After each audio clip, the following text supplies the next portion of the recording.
The Song dynasty was from 960 to 1279. It was the world's most powerful empire economically, scientifically, and militarily. It was always under constant threat from northern enemies, and after 319 years, they were conquered by the Mongols.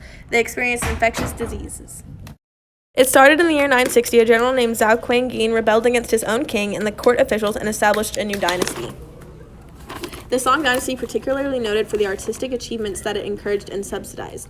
The sculpture of the Song period continued to emphasize the Buddha. Landscape painting was one of the outstanding arts of the Bei Song, Fang King, and Li Cheng. The Song was divided into two eras. The Northern Song Empire from 960 to 1127 that was based north of the Yangtze River, capital in Keiting, and was smaller than Tang Empire, and the Southern Song Empire, which was south of the Yangtze River. It was capital of the Hangzhou, and it flourished substantially, both economically and in population growth.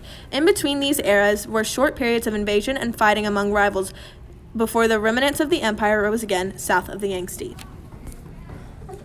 The Song Empire had many achievements. They were pre-modern economic revolution in China occurred during the Song era. It was the first government in the world to issue banknotes. The civil service examination was given extreme importance. The first permanent Chinese Navy was established. It invented the compass for navigation. The famous astronomical tower at Kaifeng created by Su Song. The movable type printing impacted educational.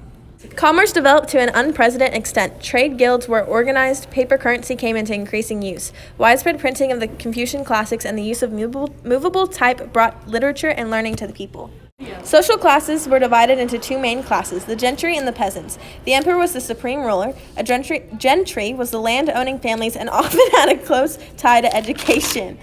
Peasants were lower ranking than the gentry and performed the physical labor for the country. Merchants seen as the lowest class because they were believed to take advantage of the labor of others by trading items for profit. Slaves had little to no rights.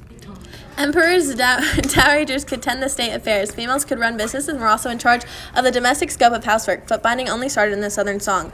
They had matriarch households.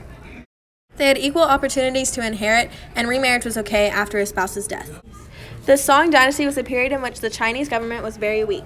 After Sun Tai-su passed, his less competent successors were unable to keep military under control, and it lost its prestige.